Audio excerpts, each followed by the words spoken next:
Abbas Kamara. Ici, nous sommes sur la route nationale numéro 30 Bisikrima Dinguiraye qui va bientôt changer d'image. Ce tronçon de 75 km n'a jamais connu de bitume. Avec le vent de renouveau, impulsé par la gouvernance du général président, la poussière va bientôt devenir un lointain souvenir pour les habitants de la localité. En témoigne cette cérémonie de lancement des travaux placée sous le haut patronage du Premier ministre, chef du gouvernement. Ici c'est du 100%. 100%. 100%. Le général Mamadi Doumbouya, c'est la solution, n'est-ce pas? Ça fait 65 ans on cherche une route, on n'en avait pas eu encore. Le général Doumbouya a dit le goudron et il l'a donné. C'est un homme de parole. Vive le général Mamadi Doumbouya. Ce jour est sans doute l'aboutissement de plusieurs décennies de prières et de sacrifices sans cesse consentis par les vénérables sages de la cité sainte de l'âge Oumar Tall. En effet, la concrétisation aujourd'hui de ce projet, grâce à l'implication personnelle du chef de l'État, son Excellence le général Mamadi Doumbouya, et à la bonne coordination du chef du gouvernement que vous êtes, Monsieur le Premier ministre, prouve qu'aucune partie de la Guinée n'est laissée pour compte par la refondation dans l'objectif du développement harmonieux de notre pays. Excellence, Monsieur le Premier ministre, la région administrative de Farana célèbre aujourd'hui une journée historique, la pose de la première pierre des travaux de bitumage de la route Dinguiraye Bisikrima n'est pas seulement une cérémonie de lancement des travaux. C'est un symbole éloquent de l'attention toute particulière que le gouvernement, le CNRD et son Excellence, Monsieur le Président de la République, portent à notre région. L'entreprise chinoise en charge des travaux est CGC avec une durée d'exécution de 24 mois. Cette route de 75 km qui a traversé les décennies sans jamais être modernisée est plus qu'une simple voie de communication. Elle incarne la vision de refondation prônée par son Excellence, Monsieur le Président de la République, le général d'armée Mamadi Doumbouya. Tout d'abord, je tiens à remercier son Excellence, Monsieur le Président de la République, chef de l'État, général d'armée Mamadi Doumbouya. L'entreprise CGC Guinée que je représente est une entreprise de droit et de cœur guinéen. Nous nous sommes installés en République de Guinée depuis 1997. Je vous affirme que mon entreprise va prendre toutes les mesures nécessaires et mettre en place tous les dispositifs pour que les travaux soient exécutés dans les règles de l'art et dans le délai contractuel. Cette cérémonie qui a regroupé toutes les forces vives de Dinguiraye a aussi été un cadre de reconnaissance des acquis de la transition. Ici à Dinguiraye, les idéaux du CNRD sont soutenus à plus d'un titre. C'est un événement historique qui a marqué toute la population, quand bien même il fallait présenter, manifester notre solidarité, manifester notre joie vis-à-vis de son Excellence, Monsieur le Président de la République.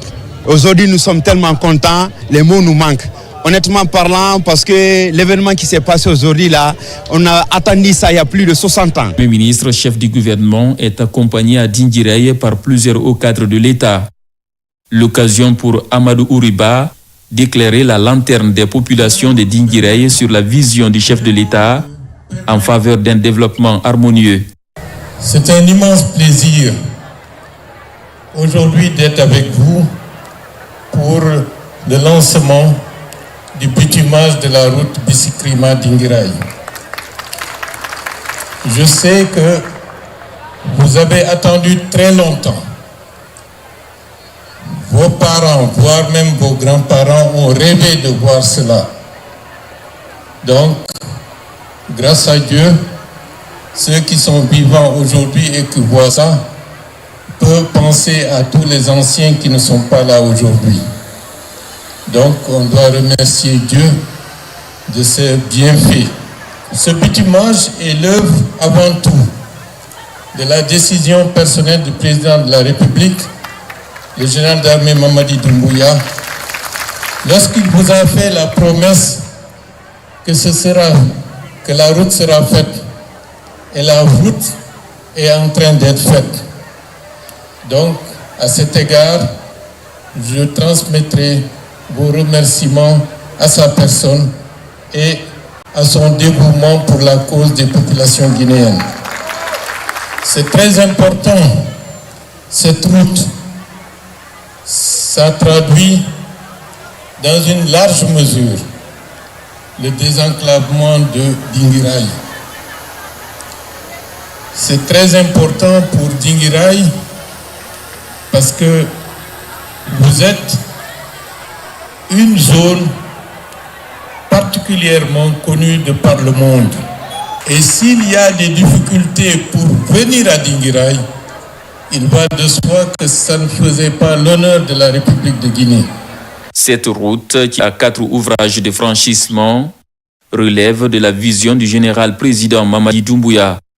Une idée qui va en droite ligne du programme Simandou 2040 pour faciliter la mobilité en offrant du confort aux usagers. Comme on parle de route, il faut préciser que la commune de Kaloum a aussi changé de physionomie. Depuis le 5 septembre 2021, les travaux d'embellissement initiés par le ministère de l'Urbanisme et de l'Habitat et le gouvernorat de la ville de Conakry sur les carrefours giratoires donnent une image reluisante à la commune. Les boulevards et avenues sont maintenant identifiés au nom des fils dignes du pays qui ont servi la République avec patriotisme. Reportage Abdul Karifa Keita, Aboubakar Junior Kamara. L'architecture de la presqu'île de Kaloum a changé de physionomie depuis l'avènement du CNRD. Les routes reconstruites, les caniveaux sont agrandis et approfondis et les artères et trottoirs sont aménagés. Aujourd'hui, la commune de Kaloum présente une image reluisante. L'état de la ville aujourd'hui, c'est magnifique. C'est magnifique, très magnifique. Et avec la poussière, la boue, l'eau salée, n'importe comment. Il y avait de la pagaille, mais à l'heure où nous sommes comme ça, vraiment c'est mieux. Depuis Samogoro, vraiment FIFA et tout. La ville a changé. Nous avons interpellé nos amis de suivre le général Mamadi Doumbouya. Nous sommes contents pour cette route. Nous sommes embarqués déjà dans cette pirogue de bonheur. Avenue de la République, boulevard Ahmed Sékou Touré, boulevard Général Lansana Conté, Teli Diallo ou Haya Rabiatou Sira Diallo, pour ne citer que cela. Chaque avenue est identifiée aujourd'hui au nom d'un fils digne qui s'est illustré dans l'histoire de notre pays. Est notre symbole de notre indépendance assumée et assurée. Avant, je ne connais pas le nom de Hadjama Foli. Aujourd'hui, je connais le nom de Hadjama Foli. Avant, je ne connais pas l'ancien Conté, mais aujourd'hui, là, je connais l'ancien Conté. Grâce au président Mamadi Doumbouya. Merci. De la place des Martyrs au carrefour giratoire, chaque partie visible de la commune de Kaloum attire l'attention des visiteurs. L'hygiène est de mise afin de donner une belle image à la commune mère. Je suis né à Kaloum. Dieu a fait que j'ai vu un peu le temps de Sékou Touré et le temps de Lansana Conté. Et aujourd'hui, on ne peut que remercier le général Mamadi Doumbouya. Le fait qu'aujourd'hui, vraiment, on marche aujourd'hui, même pieds nus, sans avoir des poussières sur les pieds. Grâce à lui, ça se passe sans commentaire. Le goudron est partout à Kaloum. Vraiment, on ne peut que le remercier. Avec le projet de construction des voiries de la ville de Conakry, plusieurs quartiers présentent déjà une belle image, ce qui garantit un cadre de vie décent pour les populations de la capitale. Diplomatie, le ministre des Affaires étrangères rentre d'une mission de travail effectuée en Guinée équatoriale. Dr Maurice Sanda Kouyaté a rencontré les hautes autorités de ce pays ami auquel il a transmis le message d'amitié du président guinéen, le général Mamadi Doumbouya. Au cours de l'audience avec le président équato-guinéen, plusieurs sujets de coopération bilatérale ont été évoqués. Le point avec Makeme Keleti Donzo. C'est une visite en deux temps. L'émissaire du général Mamadi Doumbouya est d'abord reçu en audience par le président de la Guinée équatoriale.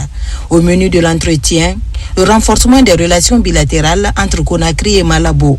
Le président équato-guinéen et Dr Maurice Sanda Kouyaté ont parlé de la prochaine visite officielle du général Mamadi Doumbouya, dont le calendrier sera fixé par voie diplomatique. La République de Guinée équatoriale et la République de Guinée sont des pays frères de longue date. Et le chef de l'État de la Guinée compte sur l'expérience, sur l'engagement panafricaniste de son grand frère. Et vous voyez vous-même, le monde entier remarque comment votre pays a été développé grâce aux ressources du pays. La Guinée aussi est sur la même voie, sous le leadership du général Mamadi Doumbouya, pour que les richesses du pays que Dieu nous a données puissent profiter aux populations guinéennes. Donc nous avons parlé de cela et nous avons parlé aussi de la prochaine visite du chef de l'État. Il devait venir ici, mais les agendas avaient été un peu changés et maintenant le président Doumbouya va venir. Le chef de la diplomatie guinéenne est ensuite reçu par le vice-président. Là aussi, il était question de coopération bilatérale. Les échanges ont tourné autour de l'organisation d'une grande commission mixte de coopération entre les deux pays. La Guinée équatoriale est un modèle de gestion intelligente des ressources minières. L'Afrique doit chercher des exemples, des bons exemples de gestion. Et c'est ici, en Guinée équatoriale, qu'on trouve la vraie gestion des ressources, des matières premières qui sont sous le sol, qui sont sorties du sous-sol et qui ont été réinvesties par le président en faveur des Équato-Guinéens. L'Afrique a besoin de cette expérience. Donc, nous avons parlé de cela. Le vice-président m'a très bien reçu. Nous avons parlé aussi de la situation internationale et tout.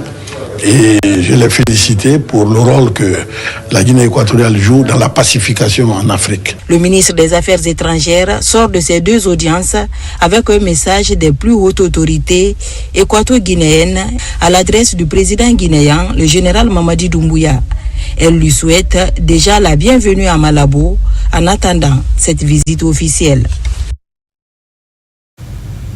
Et puis, cette opération de supervision du contrôle des agents de santé et de l'éducation à leur poste, le ministre du Travail et de la Fonction publique vient de boucler sa tournée à Baro dans la préfecture de Kouroussa, une étape qui a permis à Faya François Borono de s'enquérir des cas d'abandon de poste au centre de santé amélioré de la commune rurale. Cette visite inopinée vise à retirer du fichier les agents inactifs qui continuent à percevoir leur salaire. Reportage Mamadi Terna Kamisoko. Dans le cadre de la mission de supervision des opérations de contrôle des agents à leur poste, le ministre du Travail et de la Fonction publique boucle sa tournée à Baro, municipalité relevant de la préfecture de Kouroussa.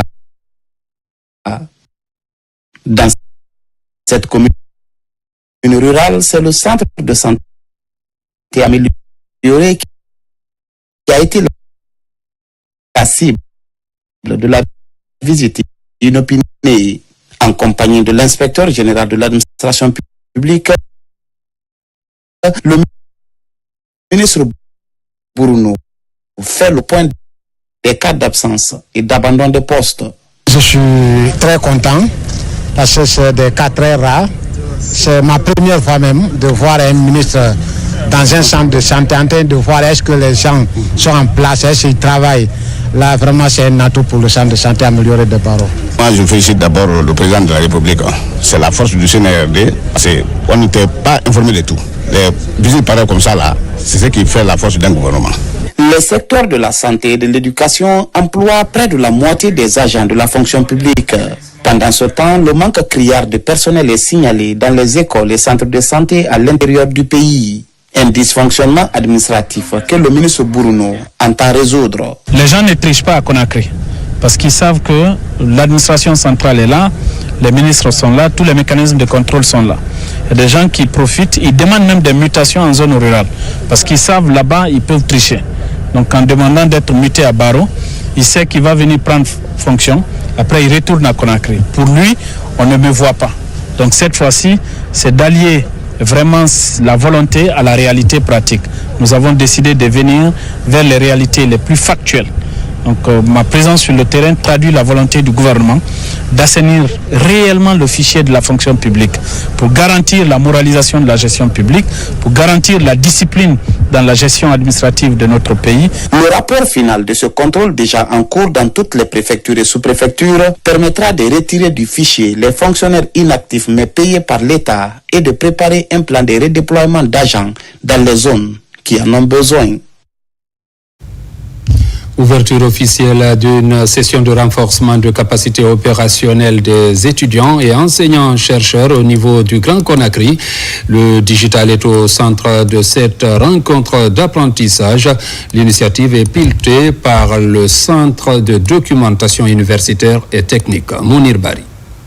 La mise à disposition d'une gamme variée de ressources documentaires par le ministre en charge de l'enseignement supérieur, de la recherche scientifique et de l'innovation est une réponse forte à l'épineuse question d'accès à la documentation scientifique et technique.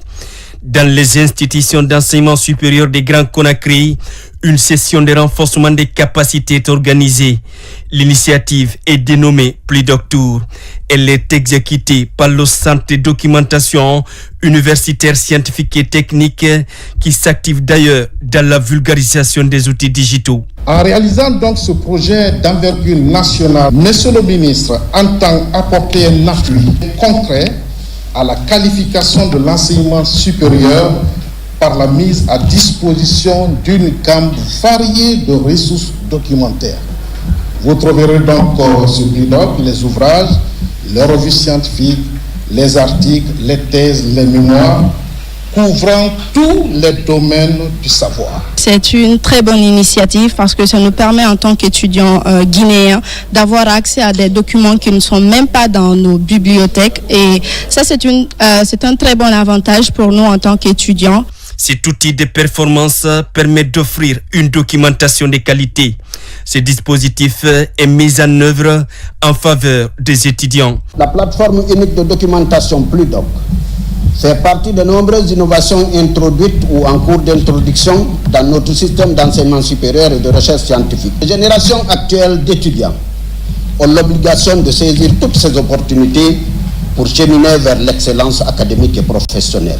La mise à disposition de la plateforme unique de documentation contenant 2 millions de ressources documentaires traduit l'engagement des autorités à faire en sorte que l'enseignement supérieur guinéen soit qualifié.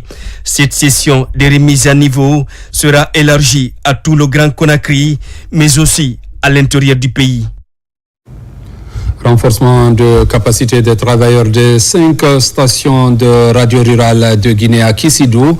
C'est une initiative financée par le projet OCP de droit marocain. Durant 10 jours, ces journalistes, animateurs et techniciens seront outillés en technique de reportage sur des sujets liés au changement climatique et surtout la production de contenu. Ibrahima Woulem Fofana. À Kissidou, ce sont des agents de 5 stations de radio rurale qui bénéficient de l'appui de la fondation OCP. Cette formation touche principalement les journalistes, les techniciens et les comptables de ces stations de radio. En 3 séances, ces agents locaux vont renforcer leurs capacités en matière de traitement de l'information, à l'utilisation des logiciels de diffusion et à la meilleure gestion des ressources financières. Et c'est la concrétisation du souhait du chef de l'État de renforcer les capacités des journalistes pour que ces journalistes-là deviennent des vrais acteurs de développement. Un journaliste mal formé, au lieu d'informer, désinformera. et ce n'est pas ce que nous souhaitons.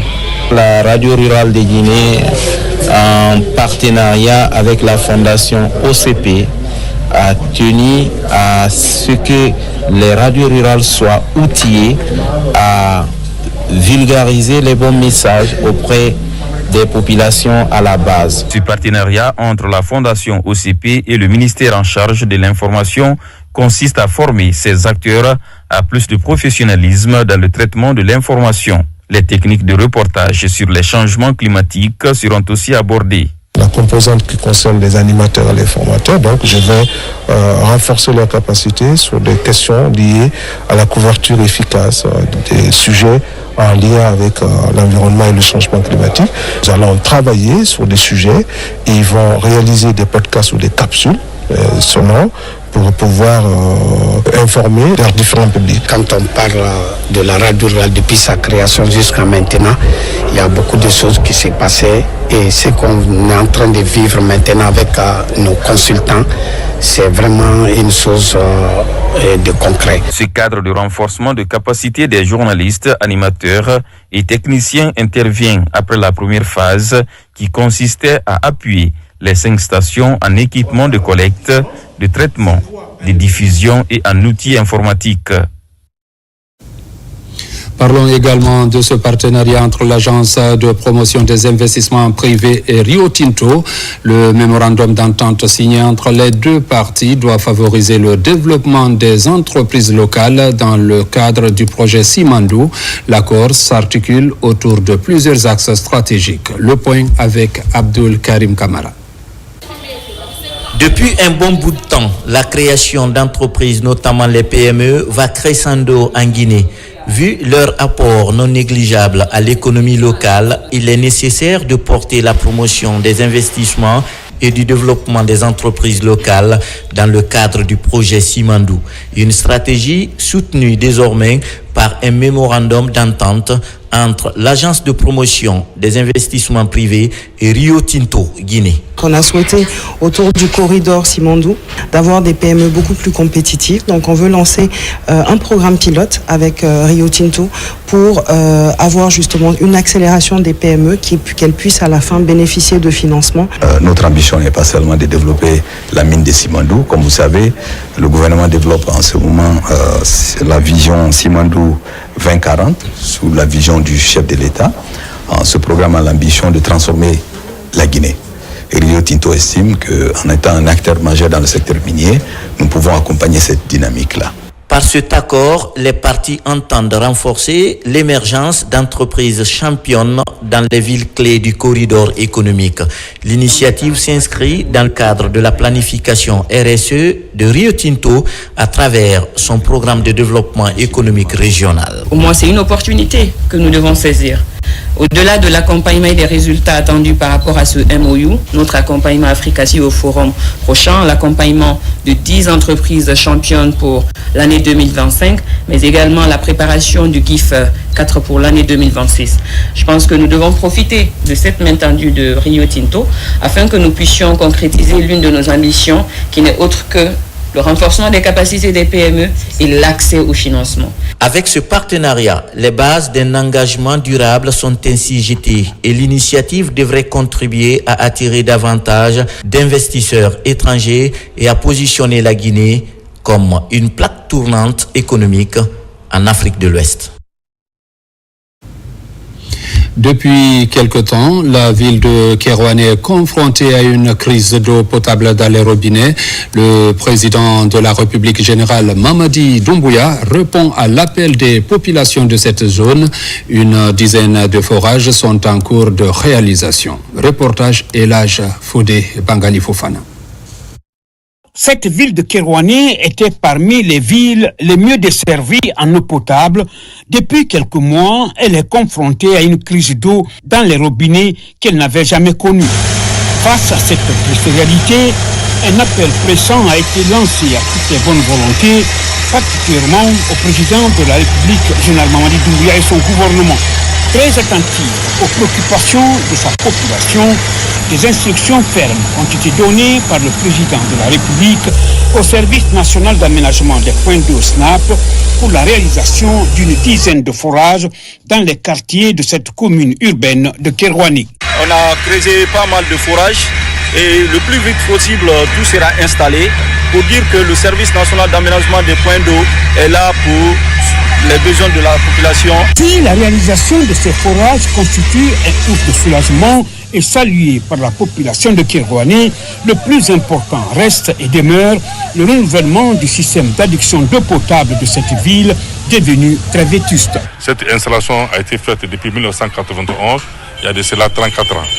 La baisse de 2/3 de la capacité de prélèvement de l'eau à la prise à cause du changement climatique. Ensuite, le flux migratoire causé par la richesse des opportunités d'embauche induit par le travaux de Mont Simandou a doublé, voire triplé la population de Kerouani. On ne peut que remercier le gouvernement et le CNRD pour avoir entendu le cri du cœur de la population de Kerouani. Plus d'une vingtaine de forages seront réalisés dans les différents quartiers de cette commune urbaine de Kerouani, offerts par le président de la République, accompagné dans cet effort par la contribution de la société Winnie Consortium, la SEG et les fils ressortissants. À présent, nous vous donnons lecture de ce communiqué qui vient de nous parvenir. Communiqué du Conseil national de la transition, communiqué numéro 004-2025 PCNT portant convocation d'une plénière.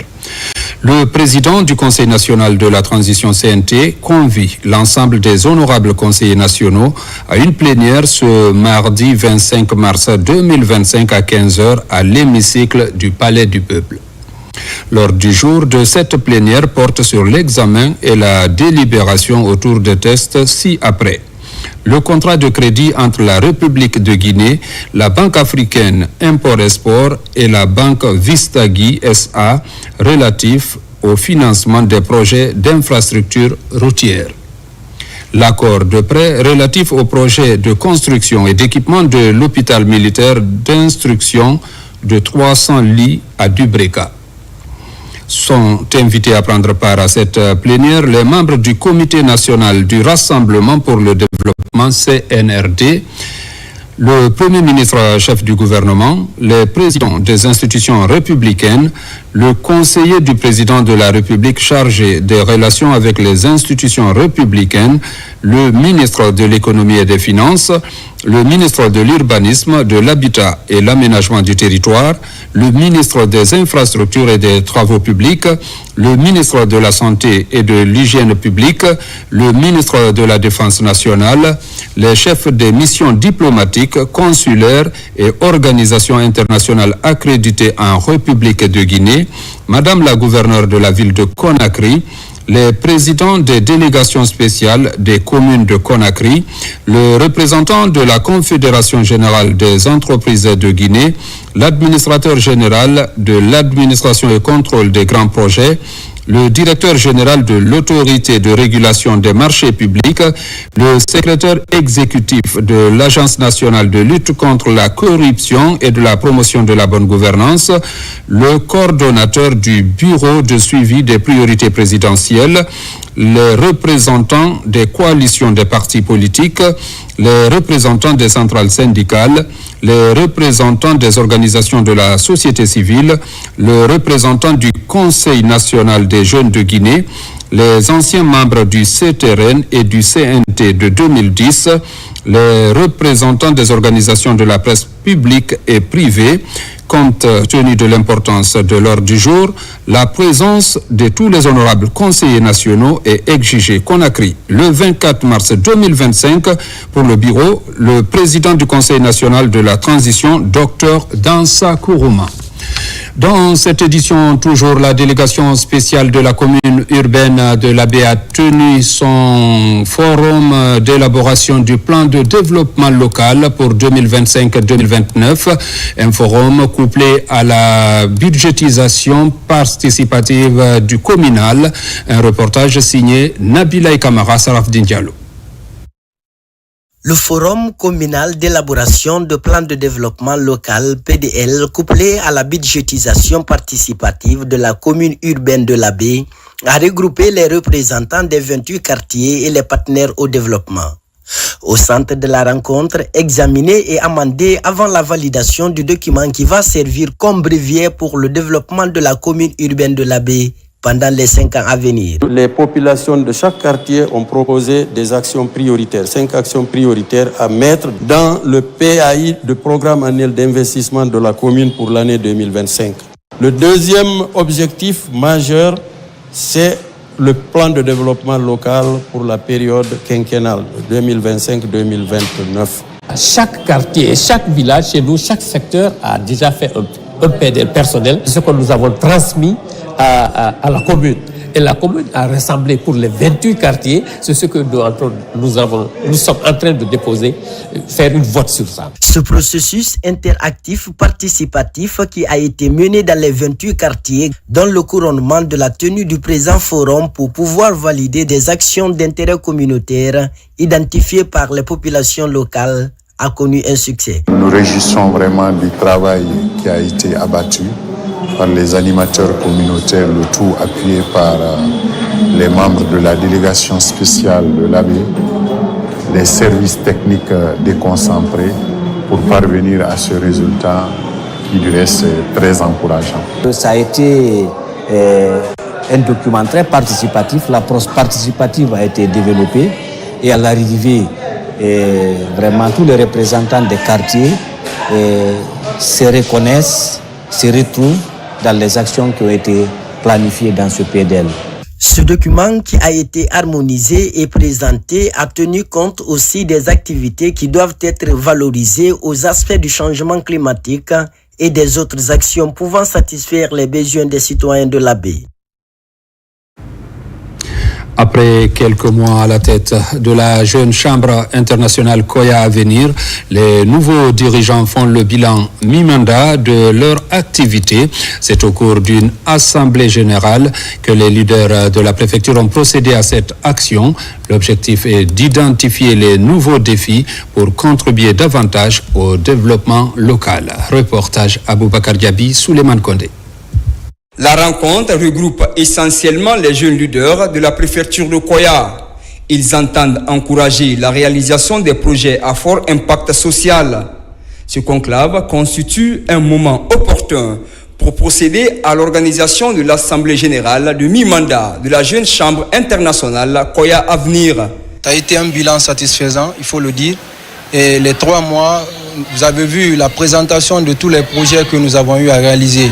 Et il faut dire qu'à côté de cela, il y a beaucoup d'autres projets qui sont en réalisation. Donc je me dis que ça a été une réussite, même si le chemin est encore long. Cet exercice est une évaluation à mi-parcours des objectifs que nous nous sommes fixés au début du mandat 2025 et qui est traduit dans un plan d'action. Je vous encourage à continuer sur cet élan afin de faire de la jeune chambre Koya Avenir la meilleure organisation de jeunes à Koya. Il s'agit ici de faire le bilan des activités réalisées pour impacter positivement les communautés à travers les initiatives citoyennes.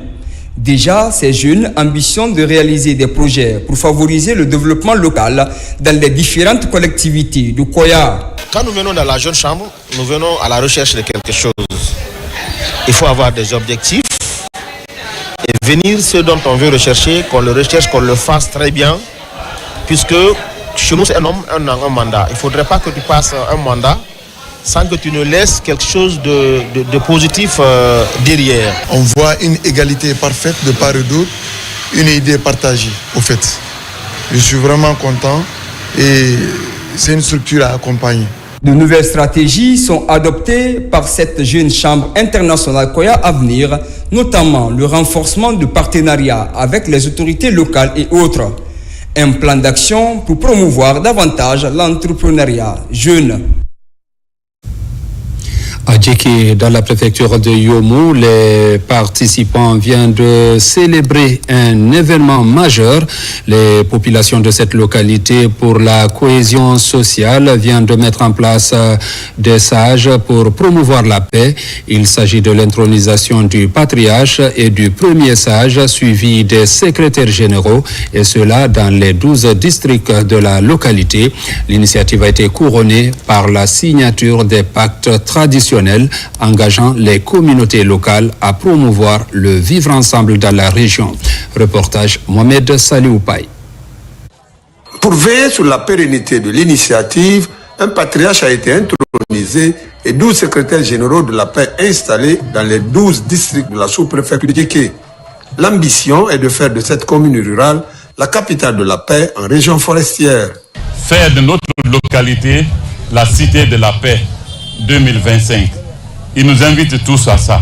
L'homme que nous allons introniser tout à l'heure, c'est un homme humble, un homme de la paix.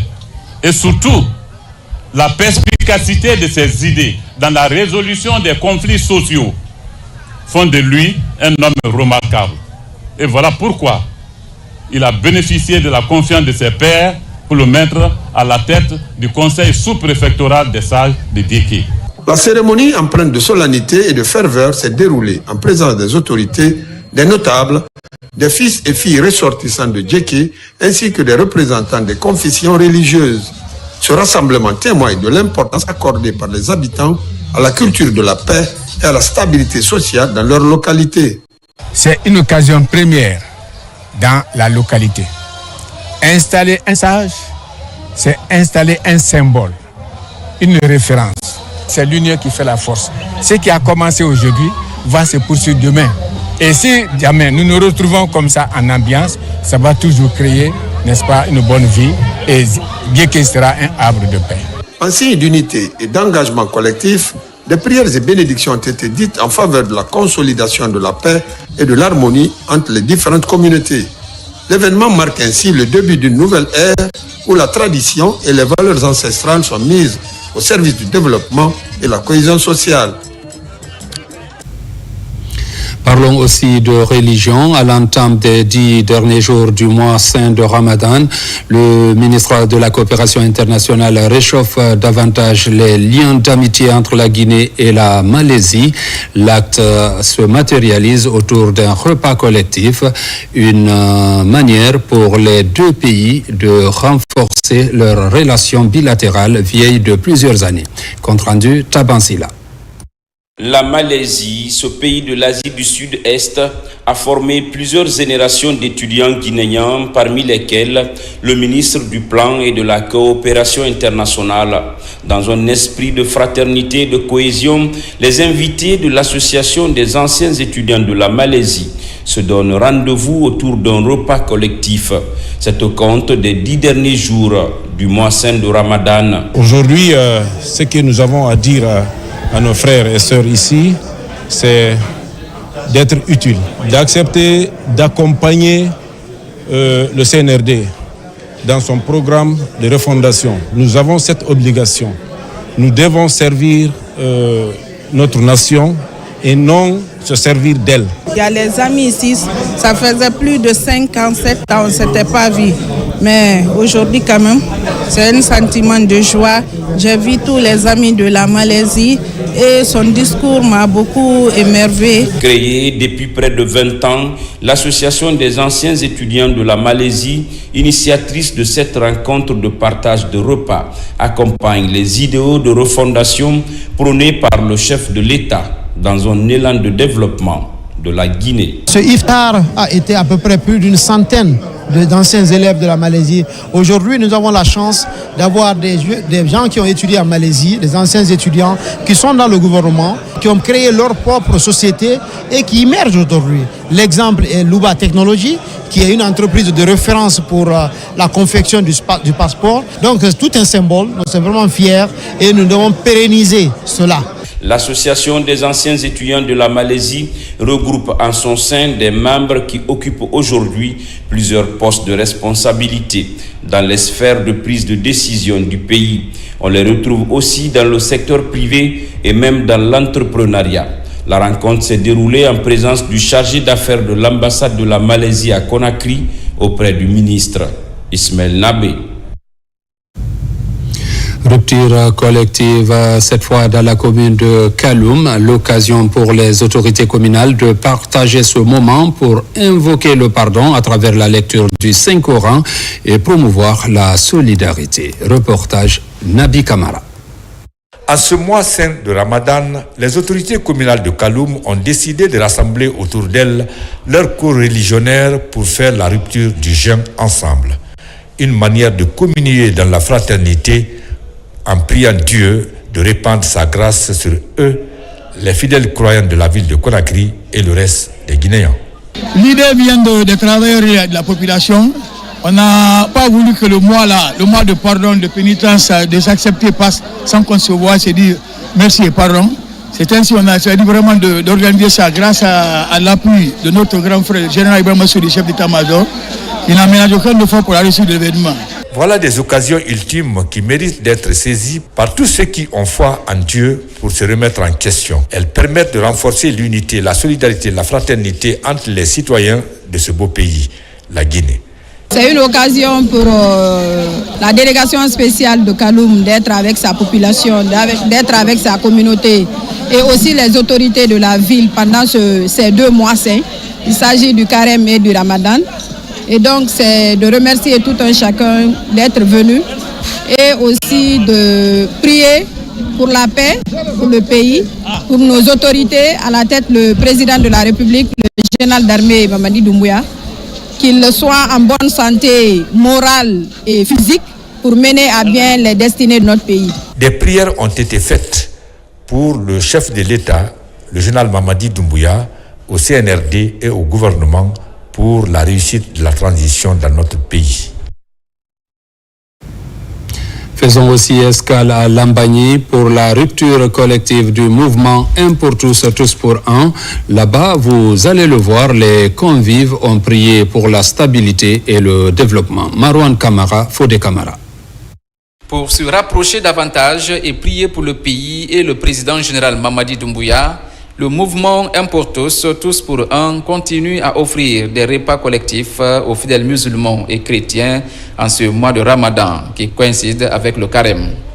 Après l'Ansania Barrage, l'antenne Lambagny a aussi organisé une rupture collective autour d'un idéal, renforcer les liens entre les Guinéens, tous les horizons et implorer la grâce divine pour l'émergence. Avec l'aide de notre partenaire Un pour tous, tous pour un, sous le leadership de son leader, M. Suleiman Berete Apache. Aujourd'hui, on a servi 800 plats entre chrétiens et musulmans, un moment de convivialité. Là, ils ont fait des prières pour le développement et la paix dans notre pays. En cette période de pénitence, ce moment de communion et de partage entre les fidèles musulmans et chrétiens est apprécié à sa juste valeur. C'est un sacrifice qu'on fait. Et on le fait pour Dieu et pour soi-même. Nous nous réjouissons pour toutes les prières que nous sommes en train de formuler lors de ces ruptures-là pour la paix dans notre beau pays, la Guinée. Pour une cause commune et pour le développement de la Guinée à travers ces ruptures collectives, le mouvement Un pour tous, tous pour un se fixe pour objectif de véhiculer les messages de paix et de cohésion entre les Guinéens, mais aussi éclairer la lanterne de l'opinion publique sur les actes posés par le président général Mamadi Doumbouya. Je pense qu'on n'a plus besoin de messages à l'endroit de la population guinéenne. La population guinéenne est assez mûre, comme je le dis tout le temps. Politiquement, socialement, nous sommes un seul peuple. Les autorités de la transition nous ont montré que nous sommes tous un et un, tous réunis autour d'un seul et unique objectif qui est le développement de notre pays. Dans les jours à venir, le mouvement Un pour tous, tous pour un va élargir ses actes de charité vers l'intérieur du pays pour plus de synergie d'action. Les membres de Rajeunir et Féminiser l'administration ont organisé une lecture du Saint-Coran, une association déterminée à soutenir le chef de l'État général Mamadi Doumbouya. Elle a prié pour la réussite de la transition. Mamadou Saliouba. À la grande mosquée Faisal de Conakry, ces fidèles musulmans se retrouvent autour du Saint-Coran. Sur place, ils ont lu plusieurs fois le livre saint et formulé des prières pour l'unité nationale et le développement du pays. La séance a été organisée par les membres de l'association Rajeunir et Féminiser l'administration. Elle vise à renforcer le vivre ensemble, mais aussi soutenir l'élan de développement engagé par le CNRD. Nous avons organisé cette lecture du Saint-Coran et des sacrifices pour que Dieu répande sa miséricorde sur tout le peuple de Guinée et à sa tête le général Mamadi Doumbouya. Et surtout le développement que le général président a prôné. Créer une synergie d'action pour une paix durable, c'est la vision de cette association. Elle est inspirée par les nombreux projets de développement lancés dans le pays. Nous avons constaté qu'il y a vraiment beaucoup d'améliorations. Il y a eu aussi la promotion des jeunes cadres au sommet de l'administration, notamment dans les postes de prise de décision. Donc nous saluons sincèrement cet esprit et nous invitons vraiment la population à adhérer et à soutenir les actions du président. Les membres de l'association Rajeunir et Féminiser l'administration publique veut pleinement jouer sa partition pour consolider l'unité nationale. Le mouvement Tosogé a organisé à son tour une cérémonie de lecture du Saint-Coran. L'événement a réuni tous les imams et les autorités de Kaloum. Objectif, prier pour la paix et la cohésion sociale. Reportage Amadou Bailobari, Martin Fancinadouno.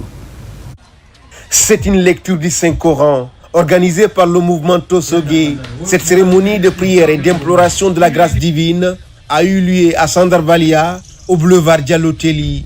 C'est un élan pour les organisateurs de favoriser la cohésion sociale et l'unité d'action pour soutenir le président de la République, le général Mamadi Doumbouya, dans sa vision d'une Guinée prospère et émergente. On a fait ça pour que la paix règne. Très content de ce que Mamadi fait pour les femmes. Je suis très heureuse. Le général Mamadi Doumbouya aide les femmes. Il y a des femmes ministres, chefs de cabinet. Il a nommé les femmes. Donc nous sommes très contentes, très heureuses. On prie pour lui, pour que Dieu le protège, pour que Dieu protège la Guinée. Au Malangri, la Guinée a fait, au Mamenguera a fait. Nous sommes réunis ici pour la Guinée et pour soutenir le président de la République, le général Mamadi Doumbouya. Nous devons nous donner la main pour conserver les acquis de la République et consolider la paix dans notre pays.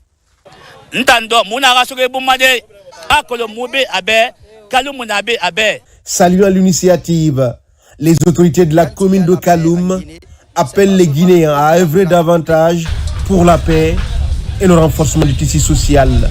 Je salue vivement cette action-là et j'encourage les organisateurs. Et j'appelle aussi tous les Guinéens à emboîter le pas. Parce que la Guinée nous appartient tous. Quand il y a la paix en Guinée, ce n'est pas seulement le président de la République qui va en bénéficier, mais c'est tous les Guinéens. Cette lecture du Saint-Coran a été suivie d'un partage de vivres et d'une cantique religieuse où de mouchoirs blancs, symboles de pureté et de sagesse, sont brandis en guise d'adhésion et de l'harmonie sociale.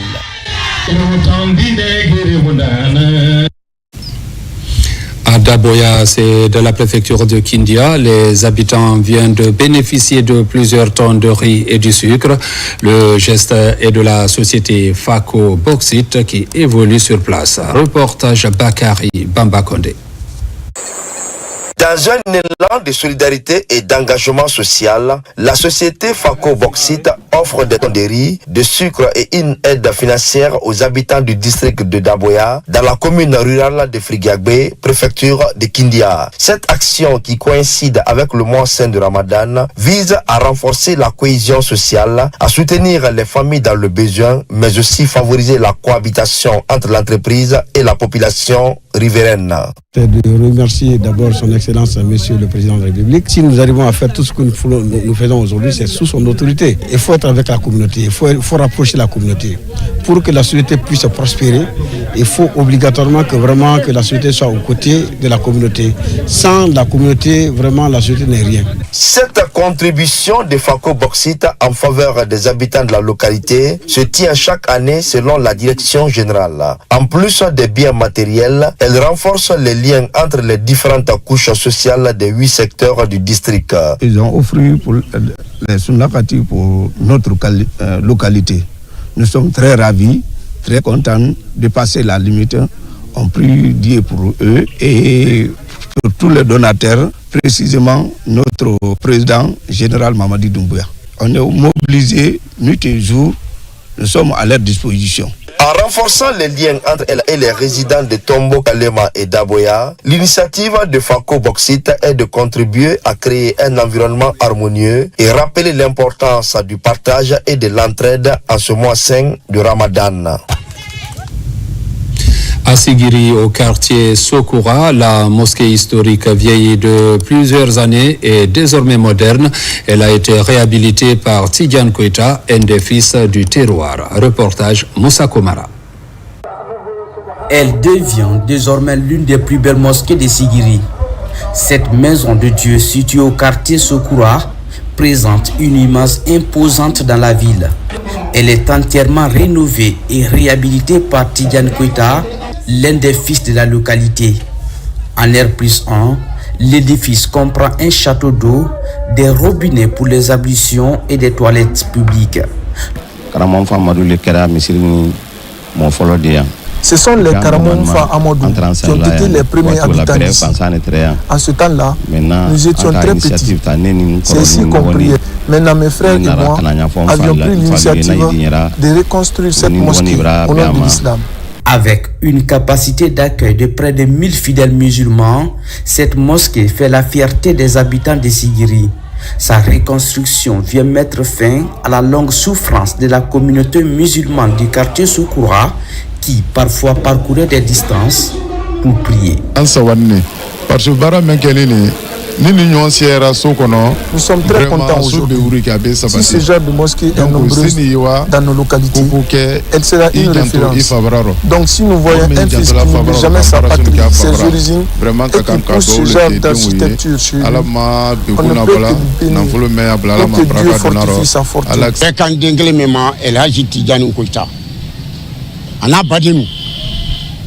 Notre fils unique qui s'appelle Tidiane Koita et ses frères ont rénové cette mosquée et fait en étage. C'est vraiment historique pour nous. Si vous regardez à l'intérieur, tu peux rester partout à Sigiri, voir ces bijoux. C'est vraiment incroyable. Cette mosquée en pleine métamorphose est vieille de plusieurs années. Sa reconstruction n'a duré qu'un an. Elle servira désormais d'espace de transmission des valeurs morales. Le vivre ensemble, la paix et la fraternité seront consolidés. Restons dans l'arrière-pays pour dire qu'un incendie d'origine inconnue vient de causer des dégâts matériels à Boké. Là-bas, plusieurs boutiques et magasins sont partis en fumée. Il aurait fallu l'intervention des citoyens du quartier et des sapeurs-pompiers pour éviter le pire. Younoussa Tawel Kamara.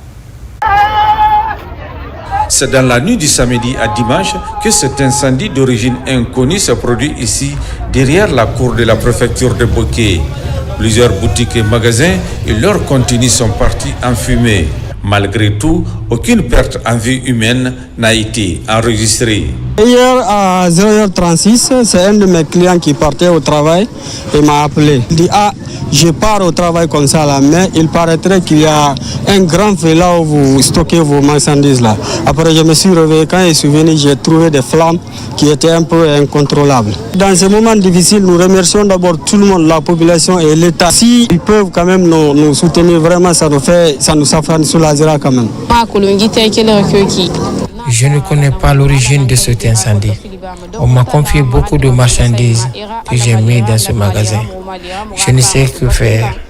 Je sollicite le soutien des uns et des autres. Un peu plus tard, dans les environs d'1h du matin, le feu s'est propagé dans l'enceinte de la préfecture touchant une partie de l'agence de la Caisse nationale de sécurité sociale et un restaurant.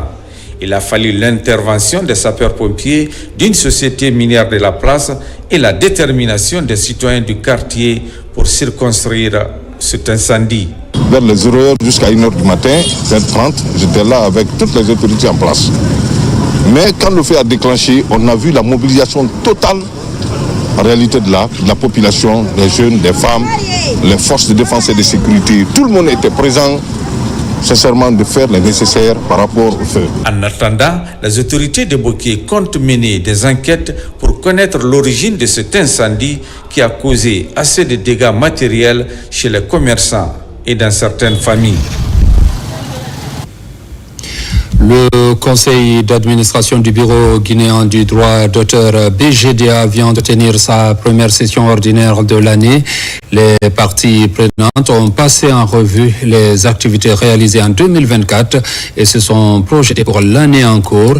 Des nouvelles orientations sont aussi fixées pour relever les défis. Ousmane Ba. C'est la toute première session ordinaire du conseil d'administration du bureau guinéen du droit d'auteur au compte de l'année 2025.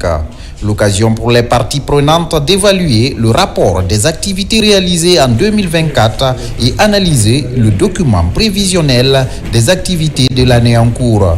Il s'agit aussi pour le conseil d'administration de faire le constat si toutefois il y a conformité entre les orientations fixées et les résultats obtenus par la direction du BGDA. La session d'aujourd'hui portera essentiellement sur les activités réalisées en 2024. La direction générale a mis à notre disposition un rapport dans ce cadre-là que nous allons regarder, travailler, voir qu'est-ce qui a été fait, à quel coût et avec quelle efficacité. Le second point va concerner 2025. Comme vous le savez, toute action mérite prévision. Donc, il y a un document prévisionnel qui a été mis à notre disposition que nous allons aussi analyser, étudier pour voir si ça conforme aux orientations, c'est conforme aux orientations que le conseil d'administration donne à la direction générale pour mise en œuvre. Cette session ordinaire a permis à la nouvelle équipe dirigeante de procéder à la validation du plan de travail annuel et la programmation budgétaire 2025 du bureau guinéen du droit d'auteur. C'est un sentiment donc de satisfaction, un sentiment de réjouissance qui plaide à la cause du bureau guinéen du droit d'auteur, surtout de la nouvelle direction qui a su en 60 jours et proposer au conseil d'administration un certain nombre de points dont l'essentiel est dans le plan du travail annuel qu'on appelle le PTA. La nouvelle équipe rassure quant à la transformation des résolutions du conseil d'administration en actions concrètes pour l'atteinte des objectifs qui sont favorables aux artistes ayant droit. La 36e promotion de la faculté de médecine, odontostomatologie et pharmacie de l'université Gamal Abdel Nasser de Conakry est dans une dynamique de prière pour les grandes figures de la médecine qui ne sont plus de ce monde. Cette commémoration porte sur le feu professeur Nabi Daouda Kamara. Des prières ont été dites pour le repos éternel du dauphin. Reportage Tierno Maroufba, Mohamed Mpati Kamara. À la mosquée Kébéa de Koléa, la 36e promotion de la faculté de médecine, odontostomatologie et pharmacie de l'université Gamal Abdel Nasser de Conakry se retrouve pour une cause commune. Elle commémore feu professeur Nabi Daouda Kamara, qui fut leur doyen de faculté et le parrain de leur promotion. Sur place, la sourate Yassine a été lue plusieurs fois, une action qui réconforte la famille et ses anciens collaborateurs. Je dis merci à la 36e promotion pour avoir eu l'initiative d'organiser cette lecture du Coran à la mémoire du professeur Nabi Daouda Kamara, qui a tout donné à la Guinée. Je le dis en tant que témoin oculaire. Il s'est toujours comporté en père de famille avec eux. Et c'est cette pièce qu'ils ont rendue aujourd'hui. Nous ne sommes pas du tout surpris. je ne peux que remercier après tout ce que j'ai entendu ici. Cette première initiative de commémoration des grandes figures de la médecine de cette promotion est de rappeler les efforts dans le domaine comme professeur Nabi Daouda Kamara. La promotion s'est retrouvée, on a décidé de le commémorer en essayant pour cette journée et pendant ce mois saint béni de Ramadan, d'essayer, n'est-ce pas, de faire une lecture de Coran, non seulement à sa mémoire, mais pour tous nos devanciers pratiquement, y compris tous les professeurs qui nous ont quittés, mais aussi nos amis de la promotion qui nous ont dévancés. Il nous a rendu énorme service au sein de nos camarades de promotion et il a été un éminent encadreur. Il nous a conseillé, il nous a aidés, il nous a guidés. Selon le serment d'Hippocrate, il faut rendre l'honneur à son maître. Après ces hommages de prière au professeur Nabi Daouda Kamara, la 36e promotion de la faculté de médecine de Gamal compte pérenniser cette action. Pour les prochaines années, c'est une autre figure qui sera célébrée à travers des prières. Éliminatoire Coupe du Monde 2026, le Sili national de Guinée joue son ultime chance pour se relancer dans le groupe G face au crâne de l'Ouganda au National Stadium Nelson Mandela. L'équipe nationale arrivée dimanche matin s'est aussitôt mis au travail pour être en jambes. Ce lundi, l'entraîneur guinéen a remobilisé sa troupe pour les dernières corrections. Face à la presse, le discours est rassurant. Voyons tout cela avec nos envoyés spéciaux, Mangamori Kamara, Moussa Komara, Djibril Kamara. Après son match nul 0-0 face à la Somalie, l'équipe nationale guinéenne est en Ouganda pour son match retour de la 6e journée des éliminatoires de la Coupe du Monde 2026. L'écran de l'Ouganda, 5e du groupe G avec 6 points, affronte une équipe fouettée dans son orgueil. La Guinée, on le sait, c'est une bonne équipe. Ils ont des joueurs de haut niveau. C'est qu'on n'a pas au Ouganda. Nous, on doit jouer de collectif, mais avec les Guinéens, on a toujours des joueurs exceptionnels qui jouent au haut niveau. Alors, ça va être toujours un match difficile. Mais nous, on a l'avantage qu'on joue à domicile en espérant qu'on peut jouer un bon match. C'est compliqué de venir jouer ici. Il y a c'était des équipes de l'Afrique australe. Ils mettent toujours beaucoup d'intensité, beaucoup d'agressivité. Ils ont un jeu très vertical. Ils sont capables de reproduire beaucoup d'efforts. Donc physiquement, c'est un test aussi pour nous, pour résister à toute cette pression qui est généralement émise. Le match Ouganda-Guinée est très crucial pour le Sili national. Les poulains de Michel Doucier sont conscients de l'enjeu, car c'est l'ancien sélectionneur Paul Putte qui a la tête des crânes de l'Ouganda. Guinée-Ouganda, c'est une histoire de longue date. Vous vous rappelez, en 1972, la Guinée, à travers le Hafia Football Club, a joué la finale de la Ligue des Champions et la Guinée a gagné en double confrontation, a remporté sa toute première coupe. Peut-être avec tout ce qu'on connaît et cette histoire, le Sili national de Guinée fera un effort pour faire honneur à cette génération de petits souris, de Sorif Suleiman. En tout cas, une génération qui a donné satisfaction à l'histoire du football guinéen. La confirmation, c'est ce mardi, ici même à Kampala, entre l'Ouganda et Guinée, dans le cadre de la 6e journée des éliminatoires de la Coupe du Monde 2026. Bonne chance au Sili de Guinée. Mesdames, Messieurs, c'est la fin de cette édition. Merci de l'avoir suivi et bonne suite de programmes sur la télévision nationale.